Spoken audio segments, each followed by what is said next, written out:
Hey there everybody, this is HexerPsy and today I want to tell you about my new computer! Yes, I have a new computer and I built it myself.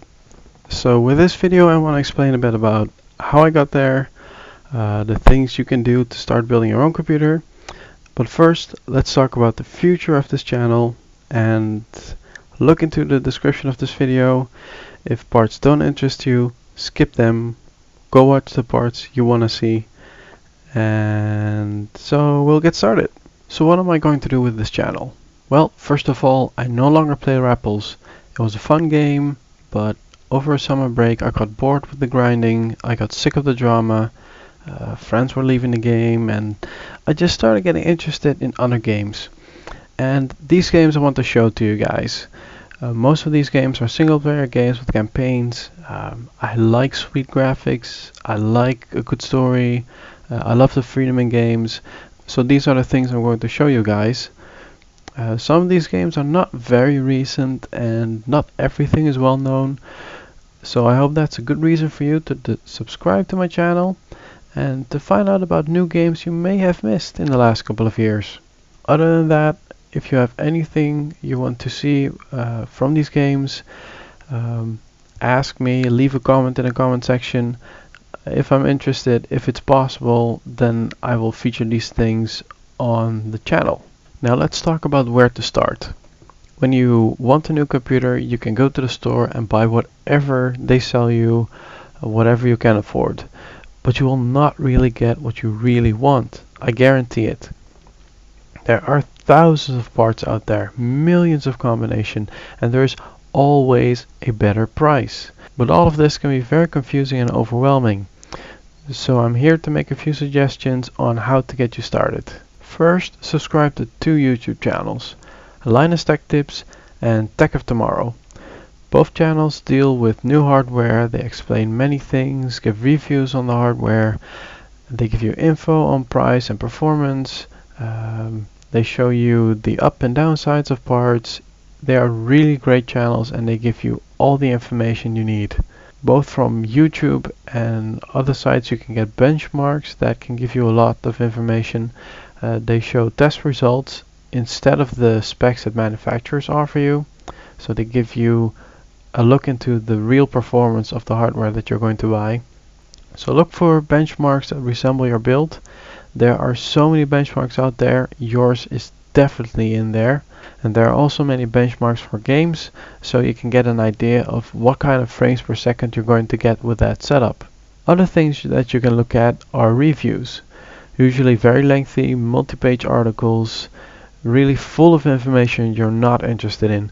But it's good to read a few to get in-depth information on what you need. Reviews are also very good for understanding how benchmark works and what the features of the tech really are, and they usually explain much more than you will find in any video on YouTube. The last good tip I can give you is search your part on YouTube. Some will have done a review, done the unboxing. It's a really great way to see what you're going to get and to know what you can expect from the things that you order yourself. After getting through all that information, what about my own choice? Have a look in the description down below. The Dutchies will find a good store, Azerty, which is a great parts store, and their prices are really hard to beat. The packaging is also very good, especially if you like 9 layers of bubble plastic. So for the processor I went with Intel's i7-4770K. It has 4 cores with hyper-threading, which gives it 8 threads. To be honest, for gaming it's overkill. No current game really uses more than 1 or 2 cores, so a quad-core processor would have been fine too. But I wanted the hyper-threading for a little video editing, and so far it's been well worth it, I think. Going along with that processor is Asus Z87 Pro motherboard.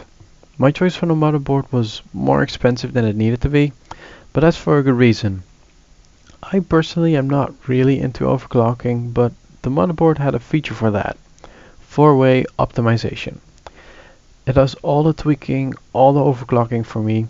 If you hook up the fans to it, the motherboard will optimize fan profiles for it. It's really convenient. After running the optimization, the processor runs up to 4.2 GHz while it's running full power, so it's not super, but it's better than what I would get out of it in stock. Besides that, the motherboard will handle 2 GPUs, has 10 SATA slots, plenty of USB connectors on board, and built-in wireless. Nice features. A not very cool feature, or it's cool depending on what you think, is that while the computer is off, the motherboard will supply power to the USBs.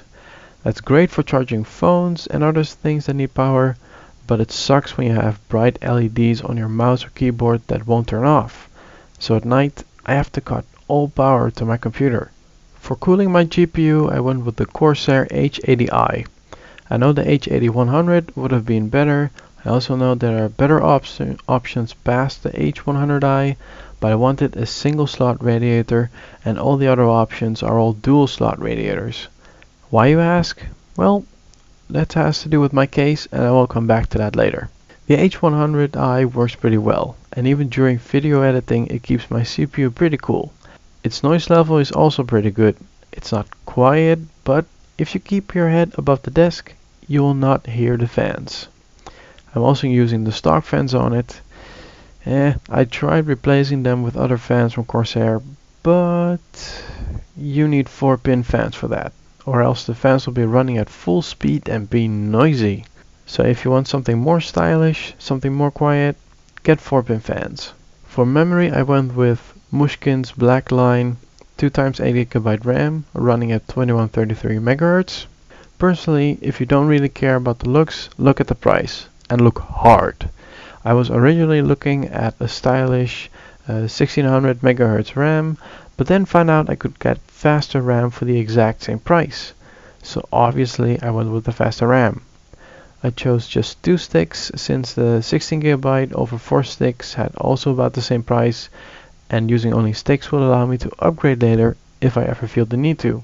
There's a lot more info about the proper choice of RAM, but I encourage you to search in the channel of Linus Tech Tips, as he perfectly explains when faster RAM is actually useful. As for the graphics card, MSI GTX 780 Ti Twin Frozr Gaming Edition with 3GB of GDDR5 memory. What a mouthful. That's an expensive card, isn't it? Then again, I was planning to play on 3 monitors and add a 4th accessory display, so I can use the power. I chose this card because currently it's the best card for a good price. Yes, you can go a little cheaper and a little weaker with the GTX 780, which would have been a better price performance, but I just didn't. I also chose to ignore the AMD cards because the R290X just runs too hot for my tastes. I just don't want to deal with all that heat in my room. Before choosing this card, I also looked into getting 2 GTX 770s and SLI, which gives a better performance in most games than the single GTX 780 Ti, and it's vastly cheaper. However, my reasons for not doing that is simply because of upgradability. When my GTX 780 will no longer run the games perfectly, I can order a second card and be good for some more years. Having already 2 GPUs and SLI would have meant replacing these cards, and in the end I think the single GPU will work out better for me. But again, if you're looking for a GPU, consider price, performance, upgradability. This choice is a really hard one to make, so think carefully about it. Then let's talk about storage. I am using a Crucial M500 240GB SSD, and it was a choice between performance and price for the amount of storage that I was getting. I chose to get a bit more space and to buy a SSD that writes a bit slower than the rest. It's still an SSD, it's much faster than the other mechanical hard drives, but it's by no means a good one. And the reason behind that is that the write speed is just slower. As for other storage, I'm using a new Seagate Barracuda with 3 TB of space. Along with that comes some older drives from my previous PC. They have lower versions of SATA, so they're not as good. They have also been in use for a while, so I'm expecting some of them to fail in the coming years. As for the risk of failure, I'm using a dedicated backup drive, so if anything fails, I will not lose anything important at least. The power is delivered by Corsair's RM850 with the 80+ gold rating. It's fully modular, so no spare cables inside, it's efficient, and the fan remains quiet for the first 40% of its load. So far so good. I have yet to notice the fan spinning at all, so I might have to wait for the second GPU before I see that happening. And if you couldn't tell, the power supply is delivering 850 watt. Then the case, Cooler Master's Storm Striker. Along with the fans, I'm using a 140mm and 120mm versions of Corsair's AF Quiet Edition with blue LEDs. So yes, it's a white case and that takes a little bit of getting used to, especially since I liked the dark case in my computer before this. But it's a great case. It has tons of options for water cooling, lots of space for building, a built-in fan controller, lots of fan filters. Honestly, I could talk way longer about this case, but there are better unboxing videos on its features, including by Tech of Tomorrow, so check them out. So what I did with this case is turn the drive cases forward, so the 120mm fans face forward as well, and take air in on that side. Two top fans at the top take in air through a fan filter, and at the bottom there's another fan filter and another fan taking air in. There's also another filter for the power supply, which in my case is face down, so dust won't be a serious issue for this part. I'm running all fans constantly, so they push air in, and the H80i is mounted on the back and it exhausts air. I'm also using the positive pressure to force out a little bit of air along with the PCI slots at the back to help cool the graphics card a little bit. Then let's talk peripherals. My keyboard kind of died, so I had to get a new one, and I figured after 5 years it was time for a new mouse as well. I bought Sharkoon's Draconia Black Mouse and Draconia Skilla keyboard. Now the mouse I'm very happy with, multiple buttons, nice LED on the back, I can adjust the weight, I absolutely love it. The keyboard I am less happy with. I was expecting it to have LED lighting, a bad case of research on my part, but it turned out it didn't. However, I do like typing on a keyboard, and although I would prefer quieter keyboards, it still has programmable keys, media keys, you can replace the WASD and arrow keys with rubberized buttons, and I really got to like it now. Besides those two things, I'm also using a 360 Xbox controller, which I prefer for racing games, and I also have a new wireless headset, the Turtle Beach Air Force PX3. It's not an awesome wireless headset since I'm not willing to spend the tons of money on it, but for the price it was good and I'm still getting used to wearing it. The sound is great. This is the mic that I'm using. It's on there. It's not horrible. What do you guys think of the sound? Is it good? Is it bad? Leave a comment, leave your thoughts. Then the screens. That's probably what interests you guys the most now. I went for the BenQ GL2450. I selected these because they were the cheapest 24 screens out there. Honestly, I'm not critical of my monitors in terms of viewing angles and all that bullshit. It should work, and it works. I would love to have G-Sync monitors, and if you don't know what it is, you will find out in your researches. But G-Sync monitors are too damn expensive. So until everything is G-Sync compatible, I will not be getting those kinds of monitors. So my advice for monitors is, read up on what the specs mean, find a good review that explains all the things you need to look into, just make a shopping list of your own, and go get yourself a good monitor. Besides those 3 screens, I also have an old 20-inch monitor as accessory display from my older PC. I think it's pretty useful, but 4 screens is a lot of screens. Then finally, the final topic. Triple monitor working and triple monitor gaming. What is it like? Let's start off by saying that I'm using Windows 8.1 and the results may be different on a Windows 7 or lower. Also, I'm using a Nvidea card. I have no idea how AMD's Infinity works, so I will not be commenting on that. Nvidea also has fairly good information on their own site on how to set up your Nvidia surround, and I suggest you look at that. The process for setting it up is really easy. The wizard tells you where to plug in each monitor, you add bezel correction, and off you go. To save you some pain, a really good tip, if you're going to need an active adapter for the DisplayPort. The store I was buying this at told me anything without an active adapter just wouldn't work. I haven't tried it out, but This tip might save you some time if you can't get it working. A triple monitor desktop is a little annoying though. Not all programs are programmed to handle such a display, and when you maximize, the window spans across all displays. It's really annoying. Most programs, however, when you maximize them on screen, will only maximize on that single screen. Sometimes there's a menu hiding behind the bezel, and your mouse has to run through the bezel so it doesn't hop from screen to screen anymore. All these things just take a little bit of getting used to. A feature that definitely doesn't work is when you throw a window against the top of the screen. This will span it across all monitors. So in order to maximize the screen, you need to double click on the bar or click on the maximize button. A more expensive option is putting the accessory display on top of your 3 screens. So now throwing a window to the top of your screen to maximize it only works on the accessory display, and it doesn't work on your triple monitors anymore. Kinda solves your problem. And oh yeah, you'll have to create your own desktop images. The regular thing all looks like crap. A little something in between for Windows 8.1. I personally like it better than Windows 7 and Windows 8.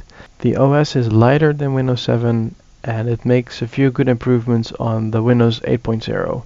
However, after using Classic Start Menu by the site classicshell.net, I basically have the Windows menu we know from Windows 7 and still have the extra features of Windows 8.1.